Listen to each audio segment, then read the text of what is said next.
இதே கமல முகைகளெல்லாம் கண் காசினி மேல் வந்த அருட்கதிரோன் பிண்டமலர் பொழில் புடைசூழ் வெண்ணினேவும் மெய் கண்ட தேவன் மிகு செய்வனாதன் மெய் கண்ட தேவன் மிகு செய்வனாதன் புண்டரிக மலர் தாழச் சிறுத்தே வாழும் பொற்பாதம் எப்போதும் போற்றல் செய்வான்.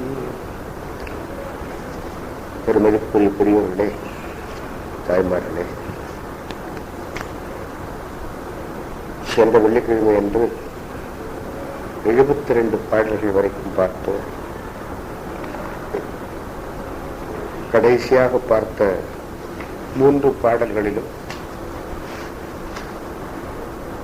திருஞான சம்பந்த பெருமான், திருநாவுக்கரசர் பெருமான், சுந்தரமூர்த்தி நாயனார் ஆகிய 3 பெருமக்களையும் பற்றி திருக்கழிச்சுக்குடியார் ஆசிரியர் குறிப்பிடுகின்ற பகுதியை நாம் பார்த்தோம்.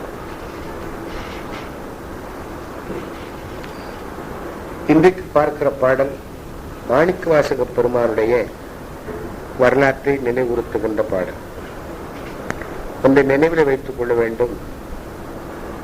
சைவ சித்தாந்த சாஸ்திரங்கள் 4 பெருமக்களுக்கும் பின்னாலே தமிழிலே மெய்கண்ட தேவநாயனார் தொடங்கி வரையப்பட்ட நூல்கள். முதலாக சாத்திரங்களிலே திருக்கழிச்சுப்படியார் தான் அடியவர் பெருமக்களை நினைவு கூறுகிறது. இன்றைக்கு செய்தித்தாள் பார்த்தீர்களோ இல்லையோ, அதில் ஒரு அருமையான செய்தி வந்திருக்கிறது. 63 நாயன்மார்களையும் 4 பெருமக்களை நடுவில் வைத்து ஒரு பெண் சென்னையைச் சேர்ந்தவர்கள் அழகிய ஓவியங்களை வரைந்திருக்கிறார். அந்த ஓவியங்களிலே சொற்றொடர்கள் இடம்பெற்றிருக்கின்றன. அதாவது வெறுமனை பெயிண்ட் பண்றதில்லை, பிரஷ் பண்றதில்லை, எழுத்துக்களை எழுதி அந்த வரிவடிவங்களை அமைப்பது என்று ஒரு செய்தி வந்திருக்கிறது. இப்பதான் கொஞ்சம் கொஞ்சமாக நாம் நாயன்மார்களை நினைத்து பார்க்க தொடங்கி இருக்கிறோம். பரவாயில்ல, இந்த செய்தியும் இந்து பத்திரிகையில வருகிறது அப்படின்னு சொன்னா எத்தனையோ தடைகளை கடந்து வருகிறது என்று பொருள். மாணிக்கவாசக பெருமானுடைய அருளார்ந்த வாழ்க்கையை பற்றி பேசுகின்ற பாடலாக இந்த பாடல் அமைகிறது. தாய்ப்பொறி ஒன்று அந்த பரமானந்த பரனை தூய திரு வாய்மலரால் சொற்செய்து மாய கருவாதை யாம் அறியாவாறு செய்தான் கண்டாய் திருவாத ஊராளும் தேன். திருவாத ஊரடிகள் தன்னுடைய சொல்மலராலே இறைவனை வணங்கி ரொம்ப அருமையாக குறிப்பிடுகின்றார். கருவாதை யாம் அறியாவாறு செய்தான் கண்டாய். அவருக்கு இல்லைங்கிறது பெருசு இல்லை, அவருக்கு பின்னாலே வருகிறவர்களும் அவருடைய சொற்களாலே பயன்படுகின்ற வழியிலே. அதானே சொல்லை இரும்பிறவி சூழும் தலை நீக்கி அல்லல் அறுத்து ஆனந்தமாக்கியது. முதல்ல செய்கிற காரியம் என்ன? தொல்லை இரும்பிறவி சூழும் தலை நீக்குகிறது. கருவாதை யாம் அறியாதவாறு. அதான அந்த பாட்டை எழுதுனது யாருன்னே தெரியாது. அதுக்கு ஆசிரியர் பேர் தெரியுமா? எனக்கு தெரிந்த அளவுக்கு தெரியல. அதே கருத்தைத்தான் இங்கே சொல்லுகிறார். தாய்பொறி ஒன்று அந்த பரமானந்த பரனை தூய திருவாய்மலரால் சொற்செய்து. இதுக்கெல்லாம் விளக்கமே தேவையில்லை. இவருடைய திருவாய்மலர்களாலே அரிச்சிக்கப்பட்டதனாலே இறைவன் வான் பழித்து மண் புகுந்து மனிதரை ஆட்கொண்ட வள்ளலாக மதுரை நகரத்து வீதிகளிலே அவரே சொல்வாரே, மண் சுமந்து கூலி கொண்டு அக்கோவால் ஒத்துண்டு புன் சுமந்த மேனி பெருமானாக காட்சியளித்தார். அதை நினைந்து இங்கே போற்றுகிறார். அவருடைய பாடல்களை சொல்லக்கூடாது, ஆனாலும் சொல்லத்தான் வேணும் போல தெரியுது. அவருடைய பாடல்களை 10 பேர் கேட்க படிப்பதை விட தனியாக படிக்க வேண்டும். தனியாக படிக்கிற பொழுது கூட மனைவியோ நண்பனோ மகனோ மகளோ கூட இருக்கக்கூடாது. நின்று ஒரு அறைக்குள்ள உட்கார்ந்து கொண்டு அல்லது நின்று கொண்டு எப்படிலாம் தோணுதோ அப்படிலாம் சொல்லி சொல்லி திருப்ப சொல்லி பார்க்கின்ற பொழுதுதான் இந்த கல்லை பிசைந்து கனியாக்கி கண்கருணை வெள்ளத்தை அழுத்தி என்று அவர் சொல்லுகின்ற உண்மை நமக்கு புலனாம். ஒவ்வொரு சொல்லையும் மீண்டும் மீண்டும் மீண்டும் மீண்டும் சொல்லுகிற பொழுதுதான் அது நமக்கு மனதிலே ஒரு உருக்கத்தை தரும். இந்த உருக்கம் எப்போ பயன்படும் என்பதையும் சொல்லுகிறேன். வாழ்க்கையில எப்பொழுதெல்லாம் ஏமாற்றம் வருகிறதோ, எப்பொழுதெல்லாம் துயரம் வருகிறதோ, ஏமாற்றம்ங்கிறது சாதாரணம். இன்னைக்கு நினைச்சு சினிமாவுக்கு போக முடியலங்கிறது ஒரு ஏமாற்றம் தான். நம்முடைய குழந்தைக்கு திருமணம் உறுதி செய்ய வேண்டும்னு நினைக்கும் போது சித்தப்பா மகன் அதே இடத்துல பண்ணிட்டாருன்னா அதுவும் ஒரு ஏமாற்றம் தான். எந்த ஏமாற்றத்துக்கும் இது துணை நிற்கும். ஏன்னா வாழ்க்கையின் உண்மைகளை அன்றிருந்தது போல இன்றைக்கும் பயன்படுகிற வண்ணம் எழுதி வைத்த ஒன்று. அந்த வரலாறு அவன் பரிவால் பந்தம்பரிய பரிமேற்கொண்ட பரா என்று அவர் சொன்னது போல அந்த வரலாறு மீண்டும் சொல்ல வேண்டியதில்லை.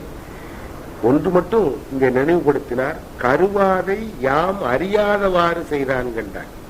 அவனுடைய திருப்பாடல்களை ஓதுவதன் மூலம், மாணிக்கவாசக பெருமானுடைய திருவாசகத்தை ஓதுவதன் மூலம் மீண்டும் பிறக்கின்ற, ரொம்ப அருமையா சொல்லுவார, புன்புலால் யாக்கை புரை புரை கனிய பொன்னடும் கோயிலா புகுந்து என் என்பதாம் உருக்கி எளியாய் ஆண்ட ஈசனே மாசிலாமணி துன்பமே பிறப்பே இறப்பொடு மயக்காம் தொடக்கலாம் அறுத்த நற்றோடி.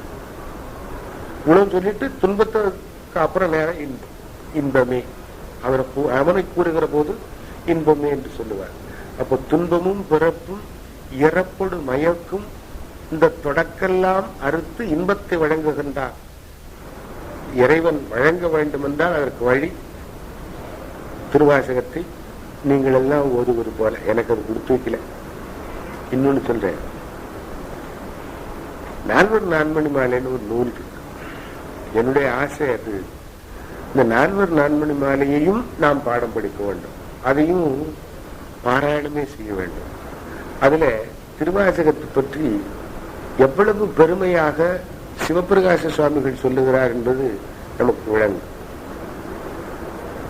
பூசுரர் வேதம் மண்கலம், வேதம் என்று பாராட்டி சொல்லுகிறார்களே அது மண்கலம். ஆனால் வாதவூராளி சொன்ன சொல் இருக்கிறதே திருவாசகம், அது பொற்கலம். இந்த மண்கலத்தை ஒரு சிலர் தான் தொடலாம், வேற யாராவது தொட்டா தீட்டுப்பட்டு விடும்னு சொல்லுவாங்க. அப்போ என்ன செய்யணும்? இந்த மண்கலத்தை தீட்டுப்பட்ட உடனே கையாலே கூட தொடாமல் ஒரு குச்சியாலே எடுத்து உடைக்கணும் இல்லையா? வேதமும் சிலரால் தான் தொடக்கூடியது, மற்றவர்கள் தொட்டால் தீட்டுப்படும் என்று சொன்னால் அது மண்கலம். பொற்கலம் யார் தொட்டாலும் தீட்டுப்படாது. திருவாசகத்தை யார் வேணாலும் படிக்கலாம், அதுல தடையே கிடையாது. இப்ப எது உயர்ந்தது? திருவாசகம் பொற்கலம், வேதம் மண்கலம். இன்னொன்னு அடுத்தபடியாக போற, அதை விட ஒருபடி மேலே போய் சொல்லுவார். திருவாசகத்தை படிக்கிறவர்கள் மெய்தான் அரும்பி விதிர் விதிர்த்து உன் நிறையார கடற்கே கைதான் நெகிழ விடாது பாடுவதை பார்க்கிறோம். ஆனா வேதம் ஓதுகிறவர்கள் மனம் கசிந்து கண்ணீர் விடுவதை பார்த்ததில்லை. எது உயர்ந்தது? நெஞ்சை நெகிழ்விக்கின்ற திருவாசகம் உயர்ந்தது. கடைசியில முடிக்கும் போது ரொம்ப சிம்பிளா முடிப்பாரு. பாவனப்படுவது உன் பாட்டு, பூவனப்படுவது பொறிவாழ் பூவே. பூன்னு வெறுமனை சொன்னா தாமரை மலரை குறிக்கும், பாட்டுன்னு வெறுமனை சொன்னா திருவாதூர் அருளி செய்து திருவாசகத்தையும் திருக்கோவையாரையும் குறிக்கும் அப்படின்னு முடிப்பார். அந்த பகுதிகளை எல்லாம் கூட நீங்கள் பயின்று பயன்பெற வேண்டும் என்று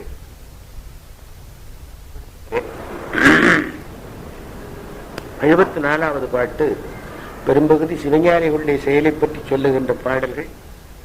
திருப்பி திருப்பி சொல்லுவது போல இருக்கும், திருப்பி திருப்பி சொல்லத்தான் வேண்டியிருக்கும். ஒரு அன்புள்ள தந்தை அல்லது அன்புள்ள தாய் தன்னுடைய மகனை பார்த்து சொல்லுகிற போது அவன் எரிச்சல் படாது. எத்தனை தடவை சொல்லுவேன் அவனு கேட்பான் தெரியுமா? வரமா போடா, பார்த்து போ, வண்டி கார் வரும், ஜாக்கிரதையா போ, புறத்தால திரும்பிக்கிட்டே போகாத, கண்ணை மூடிட்டு ஓடாத, இப்படி சொல்லும் போது எத்தனை தடவை சொல்றாங்க, ஒரு தடவை சொன்னா தெரியாதா என்றுதான் அவன் நினைப்பான். ஆனா இவர்களுடைய அன்பின் மிகுதியினாலே அதை சொல்லுகிறார்கள். எப்ப தெரியும் தெரியுமா? இந்த பயலுக்கு ஒரு பயப்பரப்பான்ல, அப்போதான் இவன் புலம்ப ஆரம்பிப்பான்.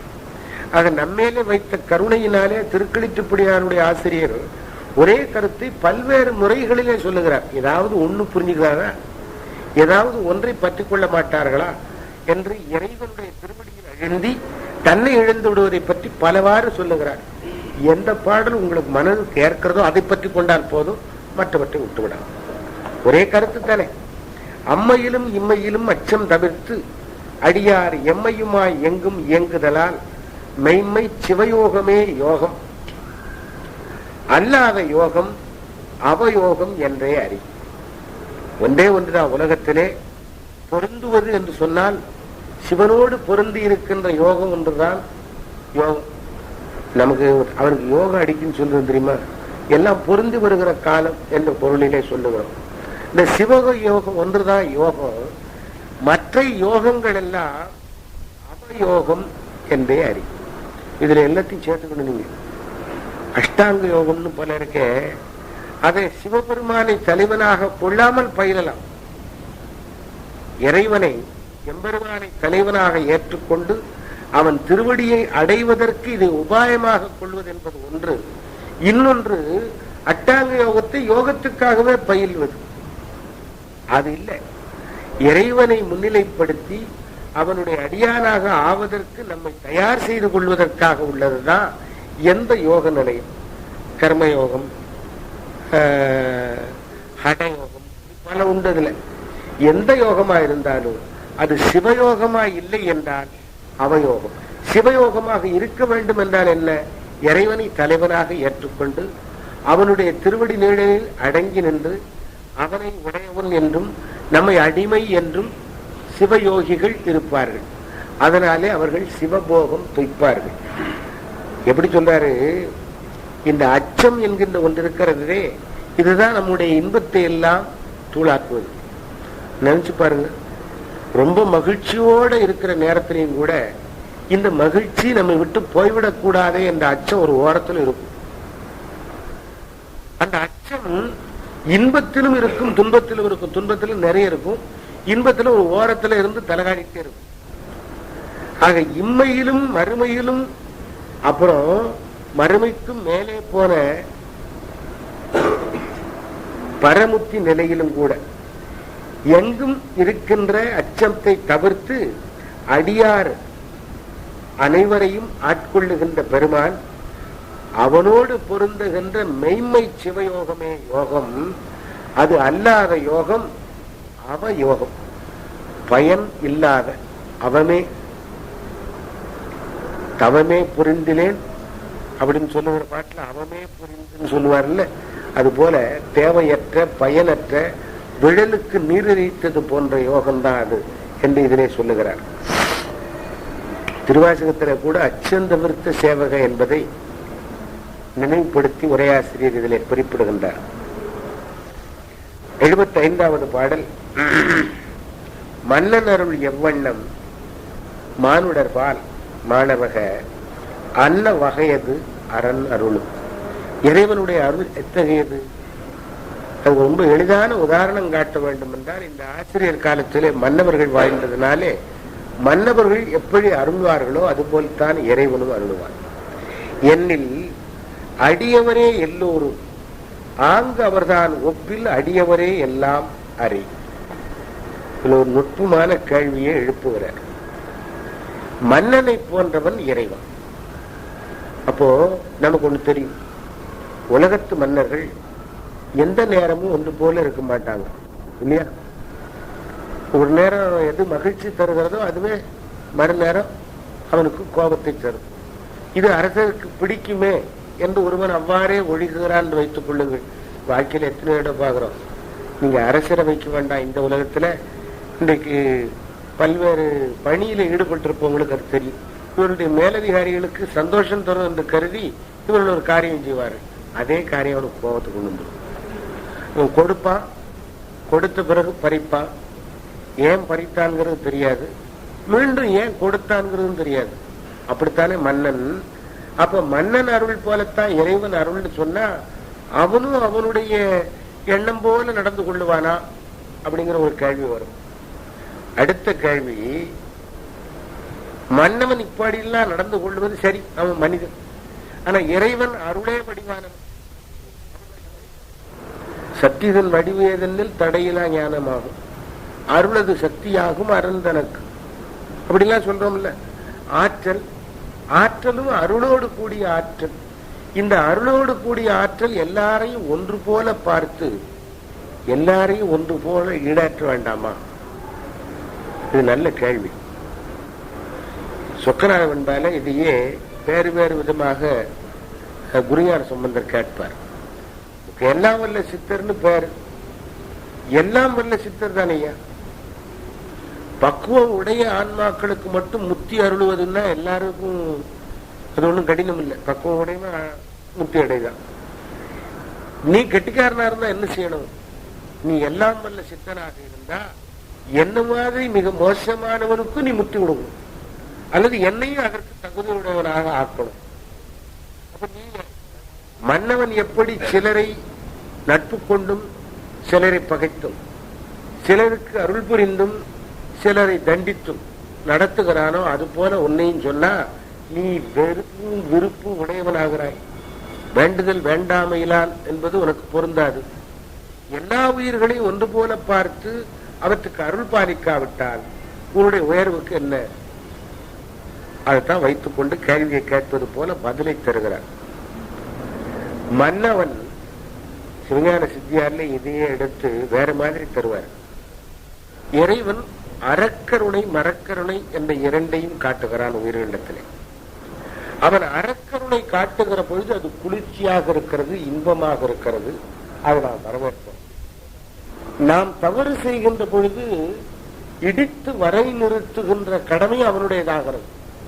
ஆகையினால தாயும் தந்தையும் தம்முடைய புதல்வர்கள் தம் சொற்படி நடக்காவிட்டால் அவனை அடித்து ஒருத்து புளியம்பிள்ளார் கூட கொண்டு மோதுவித்து சரியான ஒழுக்கத்திலே நிறுத்துவதற்காக முயல்வார்களே, அது போல இறைவன் மரக்கருணையின் மூலம் நம்ம ஒருப்பதன் மூலம் நமக்கு நல்வழி காட்டுகிறான். அப்புறம் மன்னவன் அப்படி செய்வதற்கும் இவர் அப்படி செய்வதற்கும் அந்த ஒருபுடை ஒப்புமை தான். மன்னவன் நல்லது செய்தவர்களுக்கு பரிசளித்தும் அல்லது செய்தவர்களை ஒருத்தும் வருவதைப் போல அது ஒண்ணுதான், ஒருபுடை ஒப்புமைதான். ஆனா இறைவன் எல்லா உயிர்களிடத்திலும் கருணை வைத்திருப்பதனாலேதான் முதல்ல அந்த உயிர்களுக்கு பிறவியையே தருகிறான். நம்ம வேற மாதிரி பார்த்துட்டு இருக்கோம்ல, எனக்கு எனக்கு இந்த பிறவி, எனக்கு பிறவியே வேண்டாம் வேண்டாம் வேண்டாம் என்பதற்கு தகுதி உடையவனாக நடந்து கொள்ள சொல்லித்தான் பிறவி. ஆக இறைவன் பிறப்பிக்கிறான் என்று வருகின்ற பொழுதே இறைவன் அருள் பாலிக்கிறான். கேவலத்திலே கிடந்த உயிரை எதுவும் செய்ய முடியாமல், எதையும் நுகர முடியாமல், எதையும் அறிய முடியாமல், பயன்பெற முடியாமல் கிடந்த உயிரை இந்த சகலத்திலே கொண்டு வந்து வாழ்க்கை நடத்த செய்வதன் மூலமாக வினையை ஊட்டி கழிப்பித்து கொஞ்சம் கொஞ்சமாக அது தன்னுடைய நிலையிலே முதிர்ந்து மேல் நோக்கி வளர்ந்து தவத்தின் ஈட்டம் கூடி தன்னை முத்தி நிலைக்கு கொண்டு செலுத்துகிற வரைக்கும் இந்த உயிருக்கு இறைவன் துணையாக இருக்கிறான். ஆக அவனுடைய அருளிலே தோய்ந்தவர்களுக்கு, அடியவர்களாக இருக்கிறவர்களுக்கு அவன் அருள்தான் பாலிக்கிறான். அடியவர் தான் இவன் அடியவன் என்று உணர்ந்து கொள்ளாவிட்டாலும் அவன் அருள் பாலிக்கிறான். ஆனா அவன் உணர்ந்து கொள்வதில்லை. எவன் அருள் பாலிக்கப்படுகிறவன். எனக்கு என்ன வந்தது, இறைவன் எனக்கு என்ன செய்திருக்கான்னு கேட்கானே, என்ன செய்திருக்கான்னு கேட்கறதுக்கு உண்டான வாயை கொடுத்தவன் அவன். என்னவாவது செய்யணுமேன்னு நினைக்கின்ற மனத்தை கொடுத்தவன் அவன். இப்படி நினைக்கிறது இல்லை. இப்படி நினைப்பதன் மூலமாக கொஞ்சம் கொஞ்சமாக நம்மை பக்குவப்படுத்தி இந்த உயிர் உரிய பக்குவத்தை அடைந்த உடனே அவன் தன்னுடைய முழு அருளையும் பதிவிக்கிறான். மன்னவனுக்கும் இறைவனுக்கும் சொல்லப்படுவது ஒருபுடை ஒப்புமையாக அருள் பாலிக்கிற போது மன்னவன் பரிசு கொடுத்து தன்னுடைய ஆணை வழி நிற்காதவர்களை, அதுபோல இறைவனுடைய ஆணை வழி நிற்காதவர்களை இறைவனும் ஒருப்பான். ஒருப்பது அவனுடைய கருணையினால் விளைகிற செயல், அது கொடுமையினால் விளைகிற செயல் அன்று. மன்னன் அருள் எவ்வண்ணம் உலகத்துல பார்க்கிறோமே, அத்தகைய மன்னவர்கள் அருள் எத்தகைய. அது போல மானுடர்பால் அன்ன வகையது அரண் அருள். ஒண்ணு ஞாபகம் வச்சுங்க, என்னை நீ காப்பாற்றவில்லையேன்னு இறைவனை நோக்கி பலர் கேட்கிறார்கள் இல்லையா? இந்த கேள்விக்கு முன்னாலே இன்னொரு கேள்வியை கேட்கணும். அவன் காப்பாற்றுகின்றபடி நான் இருந்தேனாங்கிற கேள்வி கேட்கணும். நான் போய் அவனிடத்துல சரணடைந்து என்னை நீதான் காக்க வேண்டும் அப்படின்னு சொல்லிட்டேன்னு சொன்னா, காக்க தவறுனா அவனுடைய குற்றம். நான் அவன்கிட்டையும் சொல்லிடுவேன், டாக்டர் ராதாகிருஷ்ணன் போய்விடுவேன். அப்ப யார நம்புதேனா? நான் இறைவனை நம்புறது போல சொன்னாலும் ராதாகிருஷ்ணன் தான் நம்புறேன். அப்ப தவறுனா ராதாகிருஷ்ணனுடைய தவறுன்னு சொல்ல மாட்டேங்கல்ல. காக்க தவறு வந்த போது நீ எனக்கு இந்த காரியத்தை செய்யலாமா என்று இறைவனிடத்திலே முறையிடு கொண்டோம். அப்படி அல்லாமல் எந்த அடியவர்கள் எல்லாம் தம்மை முழுக்க முழுக்க இறைவனிடத்திலே ஒப்படைத்து விடுகிறார்களோ அவர்களுக்கு இறைவன் அருள் பாலிக்கிறான். அவர்களை தன்னுடைய நிழலே வைத்து அவர்களுக்கு என்றைக்கும் வெம்மை நேராதவாறு காக்கிறான் என்பதை இந்த பாடம் 4 பாட்டா முடிச்சுட்டு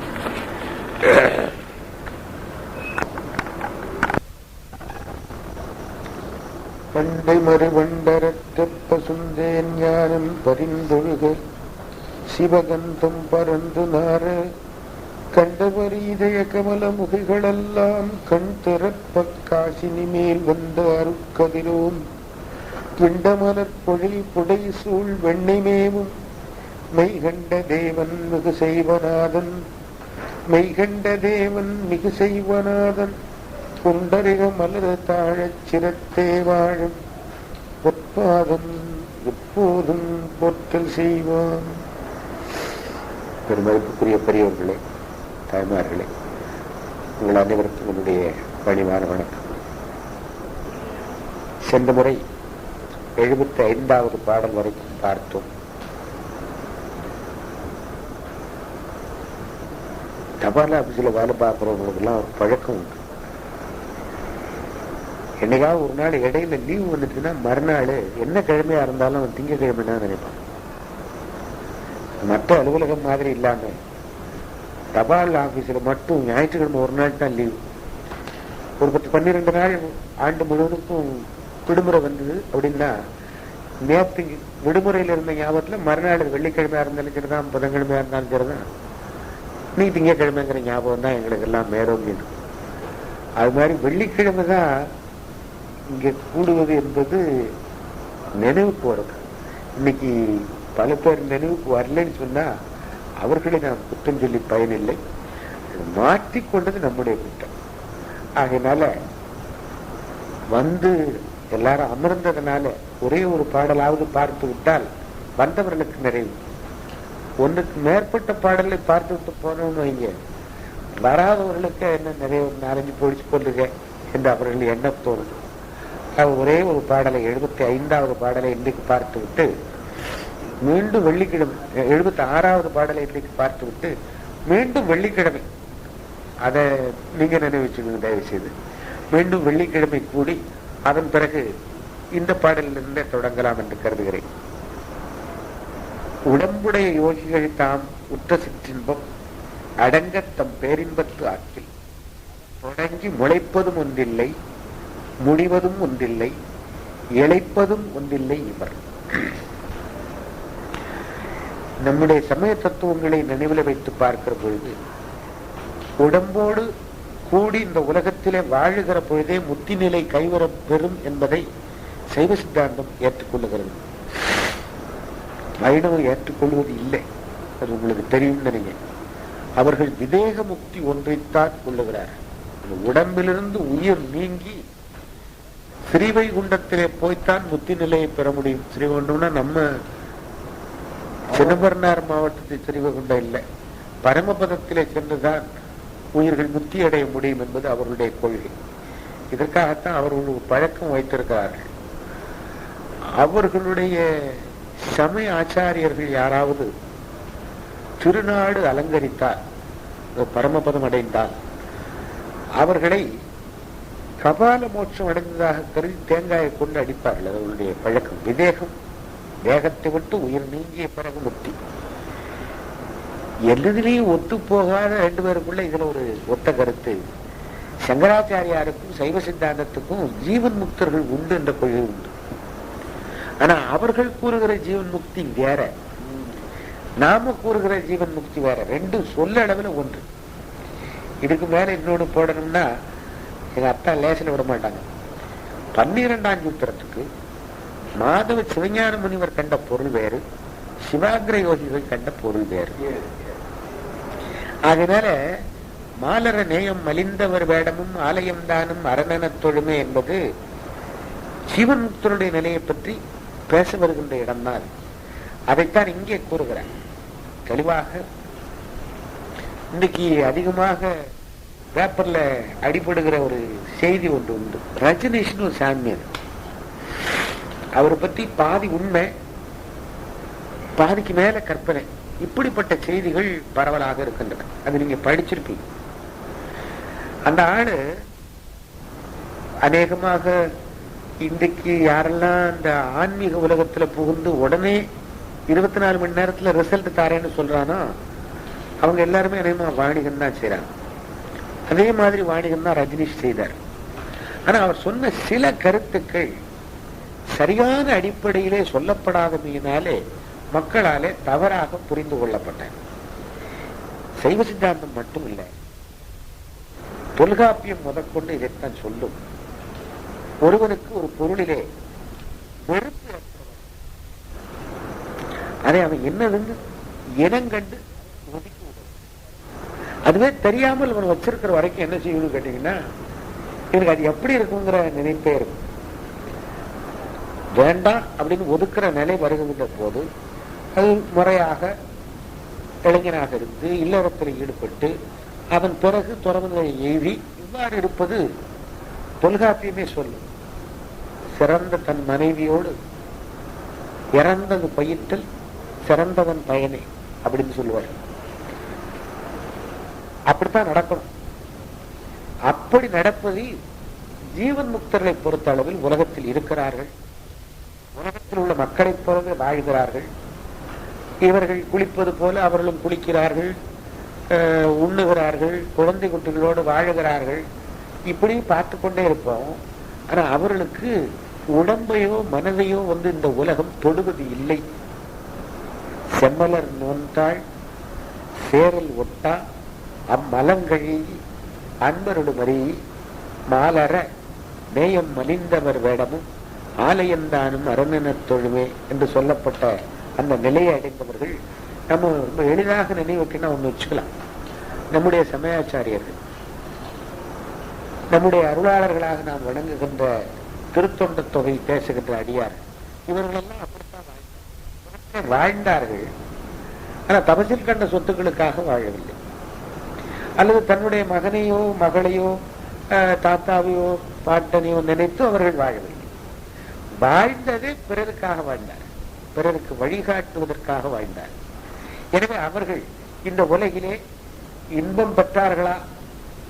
புகழ்ச்சோழ நாயனார் அவர் அரசராக இருந்தார். அது போலவே அரசராக இருக்கின்ற பொழுதே சிவசின்னங்களை தரித்துக் கொள்ள வேண்டும் என்று எண்ணியவர்கள் தான் உண்டே தவிர அரசராயிருந்து உலக இன்பங்களை துய்க்க வேண்டும் என்று நினைத்தவர்கள் கிடையாது.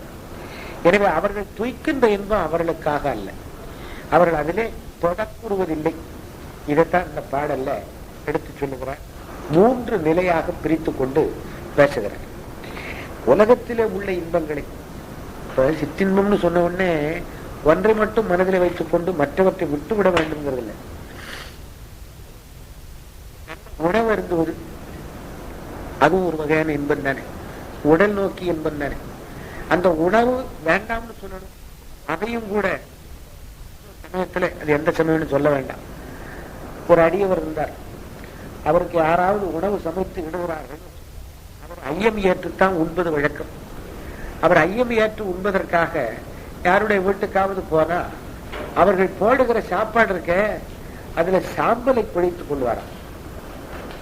சாம்பலை குழைத்துக் கொண்டுதான் சாப்பிடுவாராம். ஏன் சாமி இப்படி சாப்பிடுறீங்கன்னு கேட்டா, நாக்குக்கு அடிமை ஆயிடப்படாது, ஆகையினால இந்த உணவுல சாம்பலை சேர்த்து நான் அணிந்து உட்கொள்ளுகிறேன்னு அவர் சொல்லுவாராம். செய்வானே அடிக்கடி மேடைகள்ல ஒரு கதை சொல்லுவாங்க, அந்த சுவையை அவர் உணரப்போட்டால் சுவை இருக்க வேண்டும் என்று அதை மாற்றுவதற்காக என்பது சேர்க்கிறார். அளிக்கப்பட்ட உணவை உண்பது மரியாதை, கொடுத்தவனுக்கும் மரியாதை, ஏற்றவனுக்கும் மரியாதை. அளிக்கப்பட்ட உணவை அதை இன்னும் கீழ்த்தரமாக்கி அதை அசுசிப்படுத்தி உண்ண வேண்டும் என்பது தேவையில்லாத ஒன்று. சுவை இல்லையா, அதை பற்றியும் கவலைப்பட தேவையில்லை. அப்படித்தான் இருக்கும். அதுதான் ஒட்டாத இருக்கிற பண்பை காட்டும். உடம்புடைய யோகிகள் என்பது இங்கே ஜீவன் முக்தர்களை குறிக்கின்ற சொல். தாமுற்ற சிற்றின்பம், சாதாரண சின்னீர இன்பம், சில நாட்களிலே பயன்படுகிற இன்பம், அடங்க தம் பேரின்பத்து ஆக்கில், இந்த யாவற்றையும் தங்களுடைய பேரின்பத்துக்குள்ளே ஆக்குகின்ற இயல்பில் உடையவர்கள். அவர்களுக்கு தொடங்கி முளைப்பதும் ஒன்றில்லை, முடிவதும் ஒன்றில்லை, இழைப்பதும் ஒன்றில்லை. இனிமேல் ஒரு பிறவி தோன்றுவதில்லை என்பதை தொடங்கி முளைப்பதும் ஒன்றில்லை என்றார். முடிவதும் ஒன்றில்லை என்பதிலே இவர்கள் ஒன்றும் அனுபவிக்காமல் போவதும் இல்லை என்பதை, உயர்ந்த சிவபேரின்பத்தை தவிர வேறு எவற்றையும் அனுபவிக்கிறதில்லை, அந்த பேரின்பத்தை நுகர்கின்ற பெரும்பேறு இவர்களுக்கு வாய்க்கும் என்பதை அதிலே சொல்லுகின்றார். இழைப்பதும் ஒன்றில்லை என்பதன் மூலமாக துன்பம், பிறப்பு, இறப்பு இவற்றுக்கு ஆட்படுவதில்லை என்பதை சொல்லுகிறார். உரையாசிரியர் ஒன்றும் இல்லை, ஒன்றில்லை என்பதை ஒரு உண்மையை சேர்த்து ஒன்றும் இல்லை என்று கொள்ள வேண்டும் என்று கூறுகிறார். ஜீவன் முக்தருடைய இயல்பு உடலோடு கூடிய உலகியலிலே இருந்தாலும் கூட, தொழிலை செய்தாலும் ஏதவத்தை பட்டாலும் முத்தர் மனமிருக்கும் மோனத்தே என்று சொல்லுவதைப் போல அவர்கள் இதற்கெல்லாம் எந்த விதமான சிறப்பும் கொடுப்பதில்லை, அதில் குறைவதில்லை. ஆகையினாலே அவர்களுக்கு எல்லாம் முடிஞ்சு போச்சுன்னு சொல்ல வேண்டாம். ஏன்னா எந்தெந்தைக்கும் இறைவனுடைய திருவடி நீழலிலே இன்பத்தை அவர்கள் அனுபவிக்கிறார்கள். இனிமேல் தொடங்குவதற்கு கொண்டிருக்கிறது என்று சொல்லுவதற்கு இல்லை. மீண்டும் மீண்டும் பிறப்பு இறப்பு ஆகிய சுழலிலே பட்டு அவர்கள் இழைப்பதும் துன்புறுவதும் கிடையாது என்பதை இந்த பாடலிலே சொல்லுகிறார். இன்னைக்கு இவ்வளவு போதும். வந்து உட்கார்ந்ததற்காக ஒரு பாடலாவது பார்த்து கொண்டு வெள்ளிக்கிழமை தொடர்ந்து இது பார்க்கலாம் என்று உங்களுடைய அனுமதியோடு வழக்கம் போல வழிபாடும் அதன் பிறகு வாழ்த்துமாக நிறைவு செய்யும்.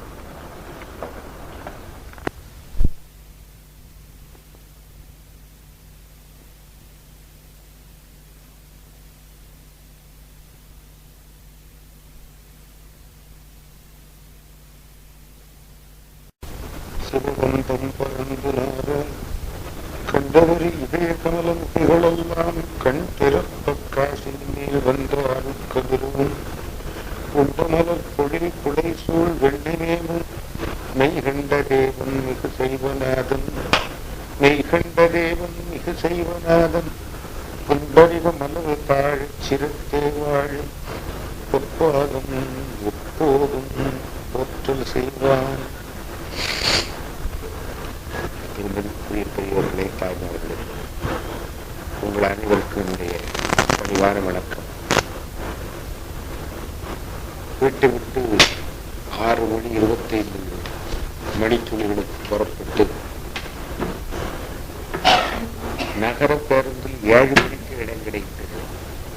அங்கிருந்து நெல்லைக்கு வந்து சேர காலதாமதமாகிவிட்டது.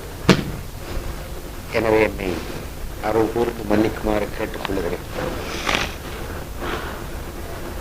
76வது பாடல் தொடங்கி நாம் காண இருக்கிறோம். ஒன்றைய மனதிலே படுகிறது. திருக்கழித்துப்படியார் தொடங்கிய பிறகே ஓரளவு தொய்வு காணப்படுவதாக நான் உணர்கிறேன். பல காரணங்கள். முதற் காரணமாக அதை தொய்வில்லாமல் சொல்ல எனக்கு தெரியவில்லை என்றும் சொல்லலாம். இந்த 76 பாடல் தொடங்கி 100வது பாடல் முடிய 25 பாடல்கள் நாம் காண வேண்டியிருக்கிறது. இதை நிறைவு செய்த பிறகு கொஞ்ச நாளைக்கு ஒரு இடைவெளி இருந்தாலும் நன்றாக இருக்கும் என்று கருதுகிறேன்.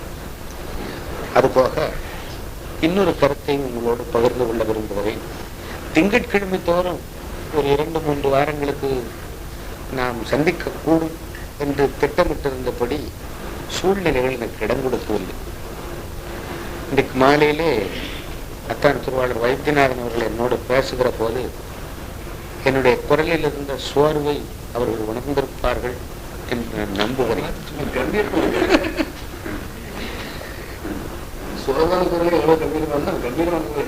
அதை விட நல்லா இருக்கணும் போன்று. எனவே 76வது பாடல் சென்ற கிழமை பார்த்தோம். சென்ற கிழமை நண்பர் மயிலப்பனுக்கு கூட மறந்து போயிற்றென்றால் பிறகு மற்றவர்களை பற்றி திங்கட்கிழமை சந்திக்கிற வாய்ப்பு இருக்காது என்று கருதுகிறது. மிக விரிவாக சில கருத்துக்களை சொல்லிக் கொண்டு போகிற பொழுது நம்முடைய ஆசிரியர்கள் பல பாடல்களை அதற்காகவே பயன்படுத்துகிறார்கள். இறைவனுடைய திருவுருளிலே அழிந்து நமது என்று ஒன்று இல்லாமல், நம்முடைய சிந்தனை, நம்முடைய செயல், நாம் செய்கிறோம் என்ற முனைப்பே இல்லாமல் அவன் விட்ட வழியே செல்ல வேண்டும் என்பதை நம்முடைய பெரியவர்கள் பல பாடல்களிலே திருக்களித்துப்படியாரில் உணர்த்தி இருக்கிறார்கள். மற்ற எத்தனையோ இடங்களில் உண்டு, கேட்டிருப்பீங்க, பல பாடல்களை கேட்டிருப்போம்.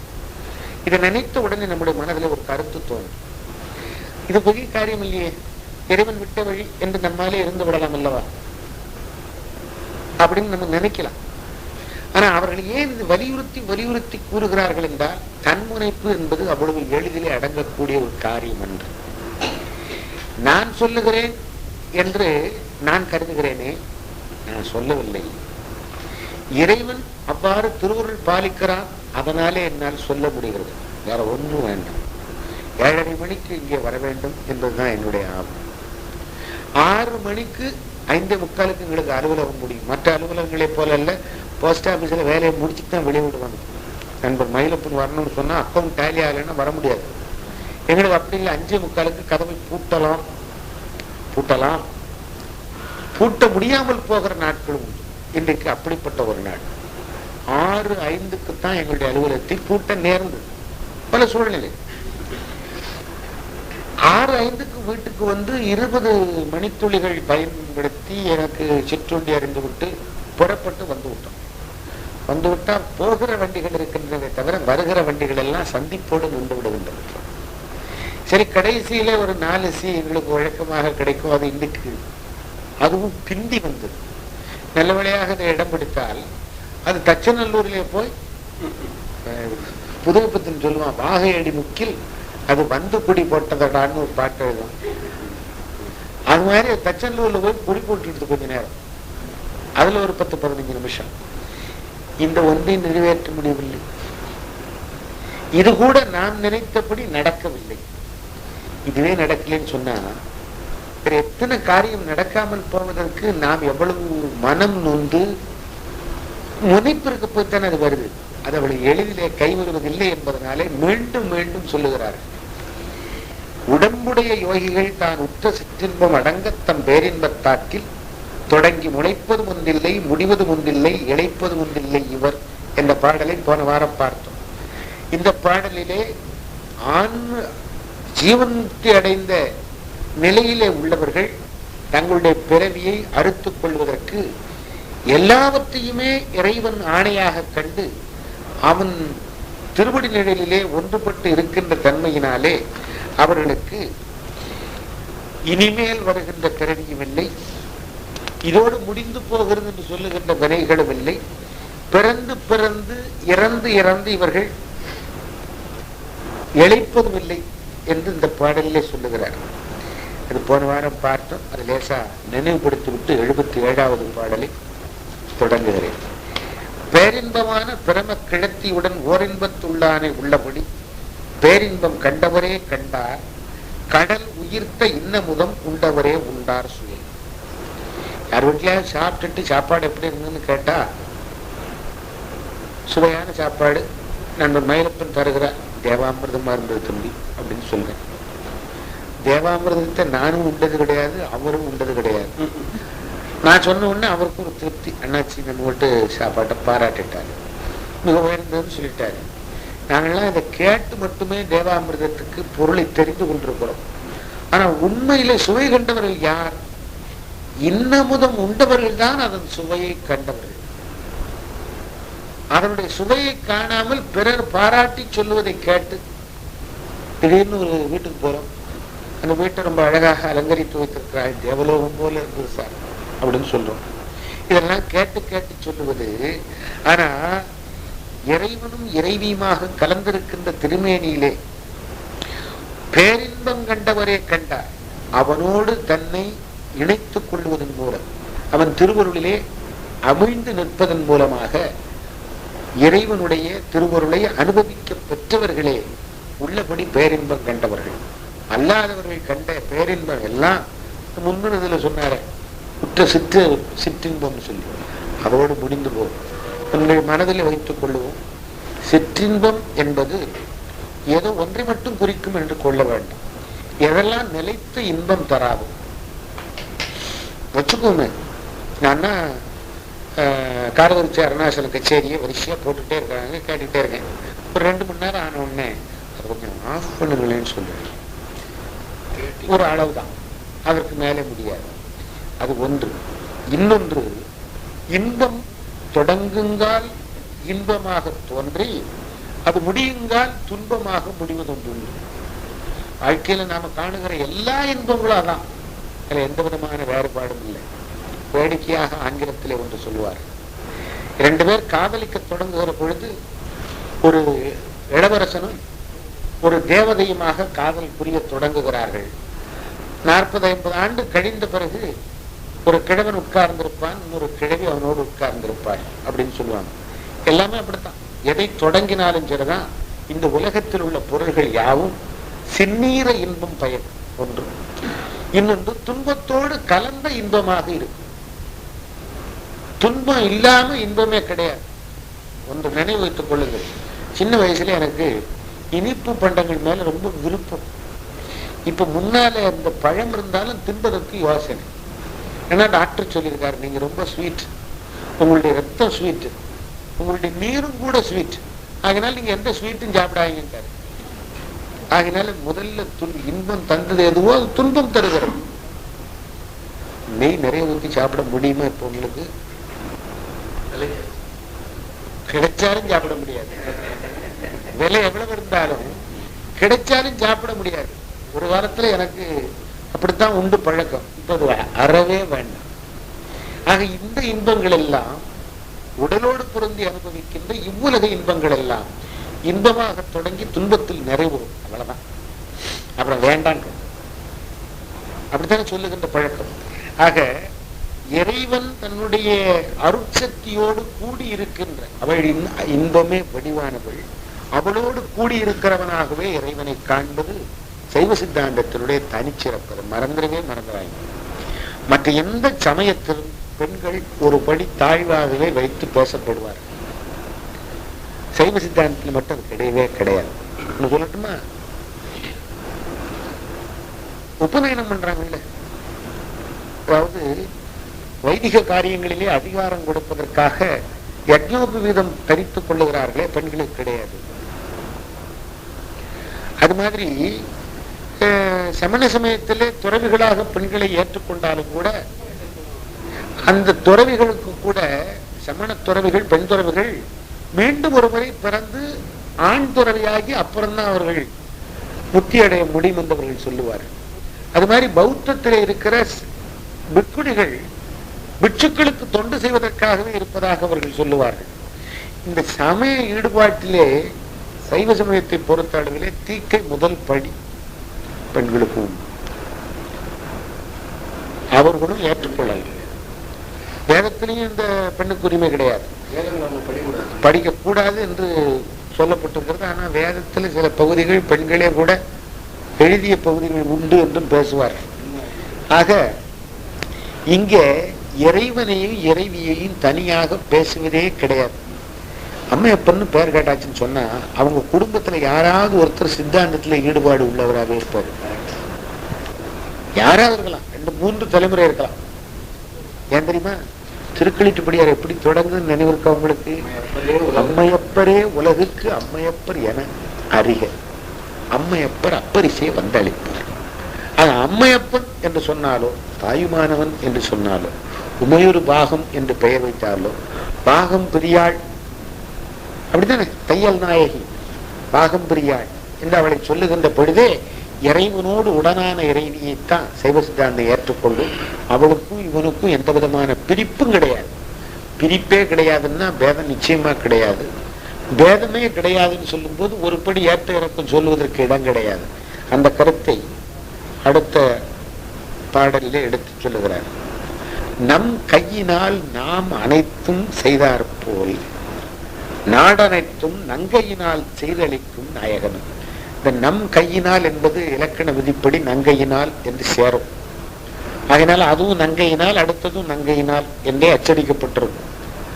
நாம் எந்த காரியத்தையும் ஆற்ற வேண்டும் என்றால் நம்முடைய கைகளையே நம்பி இருக்கிறோம். ஒண்ணு தெரியுமா? தனக்கு கையாக வழங்குவோம். ஆமா. இன்னொரு சிறப்பு தெரியுமா? நம்முடைய கையிலேயும் கூட இந்த ஒரு விரல் இல்லைன்னா போதும். இந்த ஒரு விரல், இந்த விரல் இல்லைன்னு சொன்னா நம்முடைய கை பயன்பட முடியாது. நீங்க பாருங்க, வேற எந்த விரல் போயிட்டாலும் பரவாயில்ல, இது தூக்கிட முடியும். ஒரு விரல, இந்த 2 விரலையும் நீக்கிட்டு தூக்கிடலாம். ஆனா இந்த விரல் இல்லாம மற்ற 4 விரல் இருந்தாலும் தூக்க முடியுமா?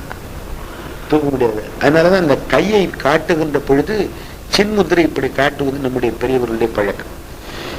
இந்த ஒன்று இறைவனை போன்றது. அவன் எங்கும் நிறைந்திருந்து யாவற்றையும் ஆட்டி வைக்கின்றது போல. மனிதனுடைய கையில சிறப்பு என்னன்னு கேட்டீங்கன்னா, இந்த ஒரு விரல் மற்ற 4 விரலோடு சேரும். ஆனா இந்த விரலை எந்த விரலும் அசையாமலே இதை ஆட்ட முடியும் இல்லையா? ஆனா ஒரு விரல் இதை அசைச்சா இதுவும் அசையும், இதை அசைச்சா இந்த 2 அசையும், இதை அசைச்சா மற்ற 2 அசையும். இறைவன் மட்டும்தான் உலகத்தில் தோய்வரன் என்று தனித்து நிற்பவன். அவனுடைய இயக்கத்திற்கு இவற்றின் துணை எதுவும் தேவையில்லை. ஆனால் இவை தம்முள்ளே ஒன்றொன்று சேர்ந்திருப்பவை. இவற்றோடு சேராமல், ஆணவம் கண்மம் மாயை என்ற 3ஓடு சேராமல் உயிர் இறைவனுடைய திருவடியிலே இன்பம் தூக்க வேண்டும் என்பதுதான் நம்முடைய பெரியவர்கள் காட்டுகிற சின்முதிரை. இந்த சின்முதிரைன்னு சொல்லுவாங்க, அப்படி சொல்லக்கூடாதுன்னு நினைக்கிறேன். ஏன்னா அது வேற பொருள் தந்துவிடக்கூடும்.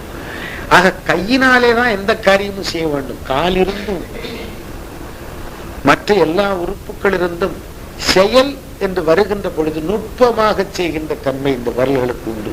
இந்த வாட்சில் எல்லாம் ரொம்ப பொடி பொடி உதிரி பாகங்கள் இருக்கு தெரியுமா? இதெல்லாம் எத்தனை மெஷினை வச்சு செய்தாலும் மனிதனுடைய கை அதில் கட்டாயமாக நுட்பமான வேலைகளை செய்வதற்கு பயன்படத்தான் செய்கிறது. முரட்டு வேலைகளுக்கு வேணா இயந்திரங்களை பயன்படுத்தலாம். ஆனா நுட்பமான வேலைகளுக்கு நம்முடைய கைகள் பயன்படுகின்றன. கையை பற்றி பேசிட்டே போனா நிறைய பேசலாம். கை என்ற சொல்லுக்கே முயற்சி என்ற ஒரு பொருள் உண்டு. ஆகையினால நமக்கு நாம் எல்லா காரியங்களையும் செய்வதற்கு நம்முடைய கைகளையே நம்பி இருப்பதை போல இறைவன் தனக்கு வாமபாகத்திலே வீற்றிருக்கின்ற சக்தியினாலே எல்லாவற்றையும் செய்து அளிக்கிறான். செய்து அளிக்கிறான் என்று சொல்லுகின்ற பொழுதே செய்து தருகிறான்ங்கிறது மட்டுமில்லை, காக்குறான் என்ற பொருளும் அதில் அடங்கும். அருட்சக்தியை கொண்டுதான் உலகத்தை காத்து வருகிறான். நாயகனும் நங்கையினும் நம்பியாய் தான் நடுவே நாட்ட பெரும் இதுகான் எம்பெருமானார் தம் இயல்பு. உயிர்க்குயிராக இருக்கின்ற இறைவனும் அவனோடு பிரிப்பின்றி நிற்கின்ற இறைவனும் இறைவியும் இவ்வாறு உலகத்தை படைத்து காத்து அருள் பாலித்து, அருளது சக்தியாகும் அரந்தனக்கு. அருளை இன்றி தருள் சிவம் இல்லை, அந்த சிவமின்றி சக்தி இல்லை. இது மனசுல வச்சுக்கோங்க. எந்த ஒரு தனித்த சக்தி வழிபாட்டையும் நாம் ஏற்றுக்கொள்ளாததற்கு காரணமே இதான், இந்த அடிப்படை தான். தனியாக பிரித்து வழிபடுவது என்பது நம்மிடத்திலே இல்லை. அப்புறம் இதுக்கு ஒரு நல்ல பாடல் திருவாசகம் பயின்ற உங்களுக்கு தெரியும் இல்லையா? உடையாள் முன்னம் நடுவிற்கு உடையாள் நடுவுள் நீர்.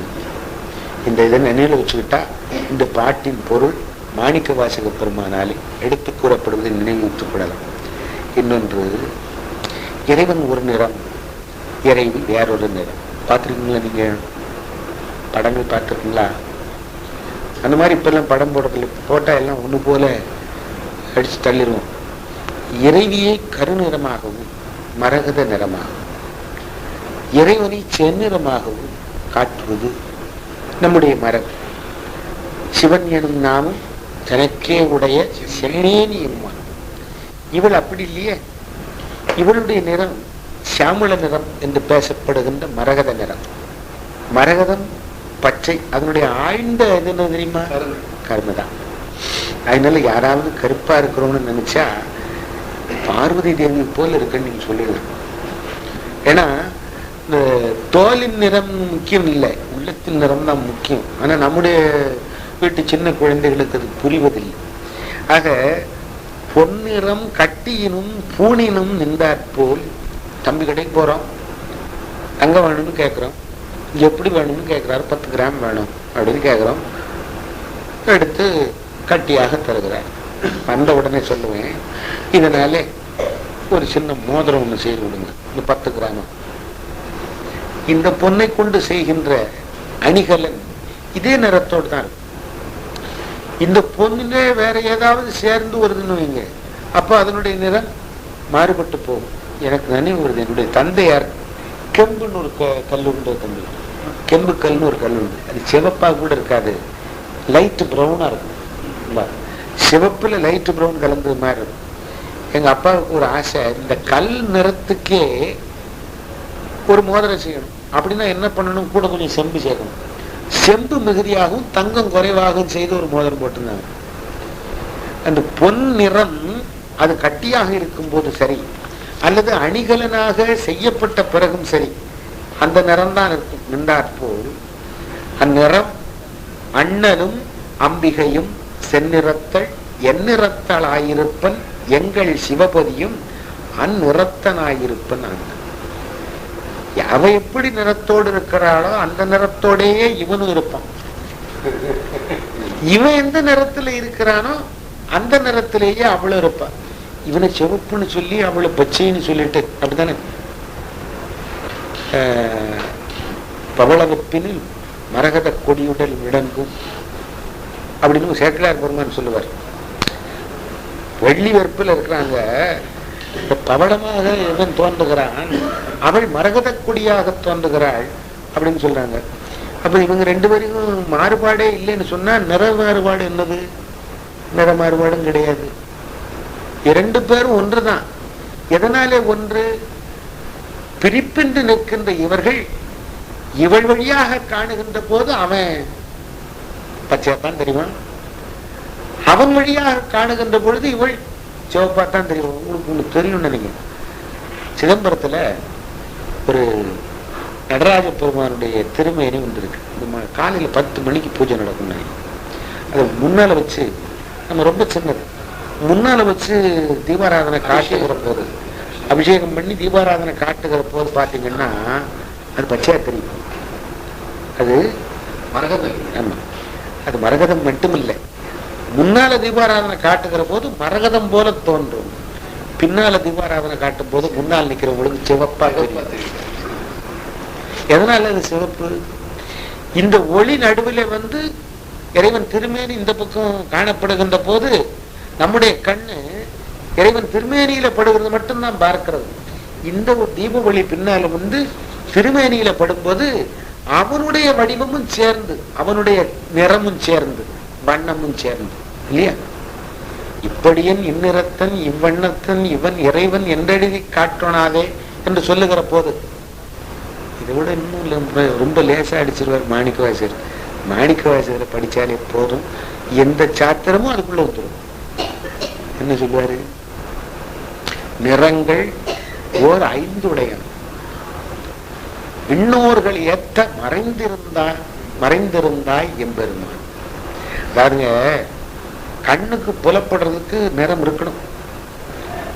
நிறமே இல்லாத ஒரு பொருள் கண்ணுக்கு புலப்படாது. நல்ல சுத்தமான தண்ணீர் ஒரு கண்ணாடி குவளையில வைக்கப்பட்டிருக்கிறது, துளும்ப துளும்ப வைக்கப்பட்டிருக்கிறதுன்னு வச்சுக்கோங்க, தண்ணி இருக்கா இல்லையான்னு தெரியாது. பாதி குவளை இருந்தா சொல்லிடலாம், ஏன்னா அந்த மேல படுகிற வெளிச்சத்தை வச்சு தண்ணீர் இருக்குன்னு சொல்ல முடியும். ஆனா பாலை ஊற்றினாலோ வச்சாலோ இது மாதிரி போகும் இல்லையா? அப்ப நிறமில்லா பொருள் கண்ணுக்கு புலப்படாது. இறைவனுக்கு என்ன நிறம்? எல்லா நிறமும் உனக்கு உண்டு. வெண்மை, பசுமை, கருமை, பொன்மை, புகை நிறம், இந்த 5 நிறங்கள் அடிப்படை நிறங்கள் என்று பேசப்படும் உண்மை விளக்கத்திலே வருகின்ற பகுதி. இந்த 5 நிறங்களும் அடிப்படை நிறங்கள், பேசிக் கலர்ஸ்னு பேரு. ஆமா, இன்னொன்னு தெரியுமா உங்களுக்கு? பச்சைன்னு ஒரு நிறம் கிடையாது, ஒத்துக்கூடாது. மஞ்சளும் நீலமும் அடிப்படை நிறங்கள். இவை கலக்கின்ற பொழுதுதான் பச்சை வருகிறது. அடிப்படை நிறங்கள் 5 நிறங்கள், ஓர் 5 இறைவனுக்கு 5 நிறம் உண்டு. ஆனா அடுத்த அடியில சொல்றாரு, 5 நிறம் உள்ளவன் ஒரு நிறம் உள்ள பொருளையே கண்ணாலே காண முடிய வேண்டும். 5 நிறம் உடையவனும் காணப்பட வேண்டும்ல. நிறங்களோர் 5 விண்ணோர்கள் ஏத்த மறைந்திருந்தாய் எம்பெருமான். 5 நிறம் இருந்தாலும் விண்ணோர்கள் உன்னை ஏற்றி தேடினாலும் அவர்கள் கண்களுக்கு அகப்படாமல் மறைந்திருக்கிறாய் எம்பெருமான். வல்வினையேன் தன்னை மறைந்திட முடியும். அது அப்புறம் அது வழிநாயகத்தினுடைய பங்கு. ஆக இறைவனுக்கு நிறம்னு ஒண்ணு சொன்னா எந்த நிறம் அவனுக்கு உரியது இல்லை, எல்லா நிறமும் அவனுக்கு உரியது. அவள் எந்நிறத்தளாயிருப்பள், அந்நிறத்தனாயிருப்பன் இவன். எங்கள் சிவபதியும் சொல்லும் போதே எவ்வளவு உரிமை வருது இல்லைங்களா? எம்பெருமான்னு சொல்லும் போது எங்கள் பெருமான் அதுதானே சொன்னாரு, எங்கள் பெருமான். எங்கள் சிவபதியும் அந்நிறத்தனாயிருப்பன் அங்கு. அதான் அவளும் இவனும் தனித்தோ மாறுபட்டோ இருப்பதில்லை. ஒன்று கட்டிப்பொன்னாக இருக்கிறது, இன்னொன்று அலங்கரிக்கப்பட்ட அணிகலனாக இருக்கிறது. அவ்வளவுதான். பொன்னிறம் கட்டியினும் பூணினும் நின்றாற்போல், ரெண்டுலயும் ஒண்ணுதான் இருக்குது. எனவே இவர்களுக்குள்ளே வேற்றுமை இல்லை என்பதை இந்த பாடலிலே எடுத்து உரைக்கிறார்.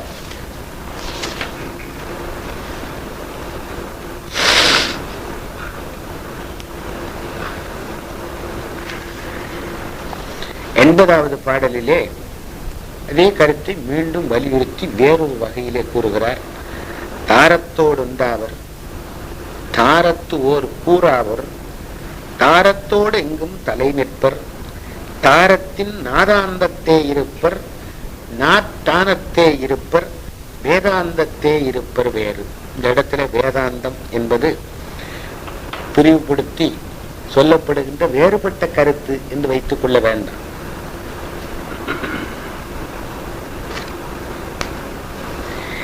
வேறுபட்ட கருத்துல வச்சுக்கிட வேண்டாம். வேதாந்தம்ங்கிறது வேதாந்த தெளிவாம் சைவ சித்தாந்த திறன் இங்கு தெரிக்கலுற்றாம் என்ற பொருளிலேயே இது வைத்துக் கொள்ளலாம்.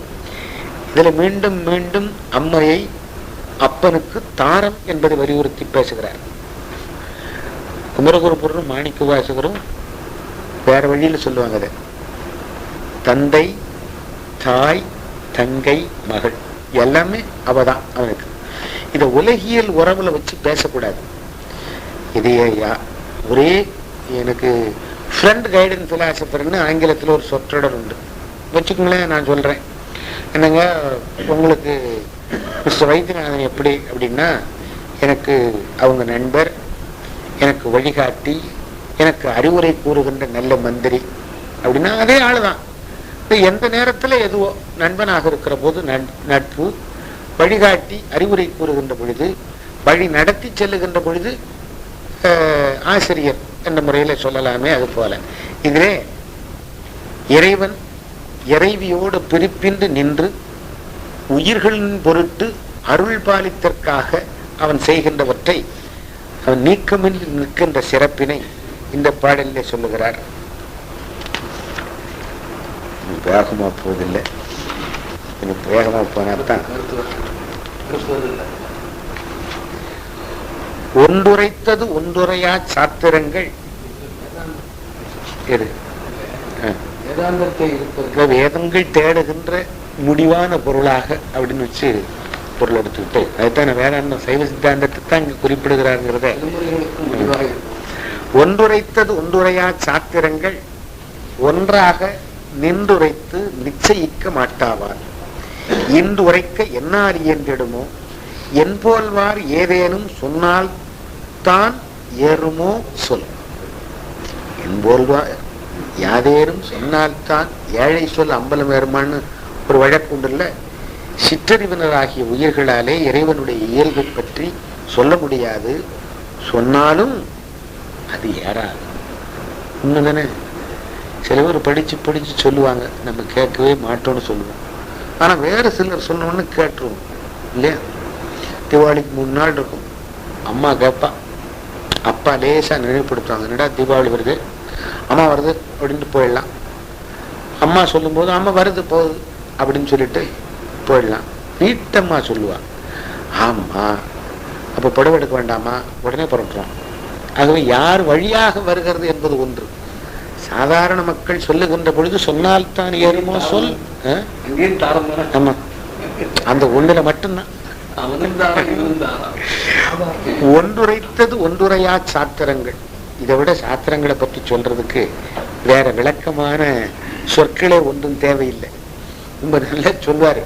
இன்னைக்கு பாரதியார் பிறந்த நாள். அவர் சொல்வாரு, வேதத்து இருவழியா அதில் மிக்க நல் உரையனும் கரு.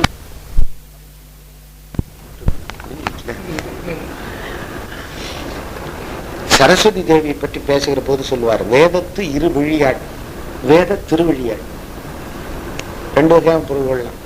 அதில் மிக்க பல் உரை என்னும் கரு மை இட்டாள். மற்றவர்கள்லாம் கண்ணுக்கு மை எழுதுவார்கள், இவ வேதத்தையே கண்ணாக உடையவள். இவள் விழிக்கு எழுதுகிற மை என்னது தெரியுமா? அந்த வேதத்துக்கு எழுதப்பட்ட உரைகள். அதுக்கப்புறம் பின்னால பின்குறிப்பு எழுதுவார், அவரே எழுதுவார். கண்ணுக்கு மை அழகு செய்கிறது. ஆனாலும் அதுவும் ஒரு அளவோடு இருக்க வேண்டும். சில பேர் அப்பிக்கிட்டு வந்து நிற்பாங்க, பாத்துறீங்களா? அப்பிக்கிட்டு வர்றது மட்டும் இல்லை, அப்புறம் கண்ணீர் வேற வந்து அது வேற வடிஞ்சிருக்கும்.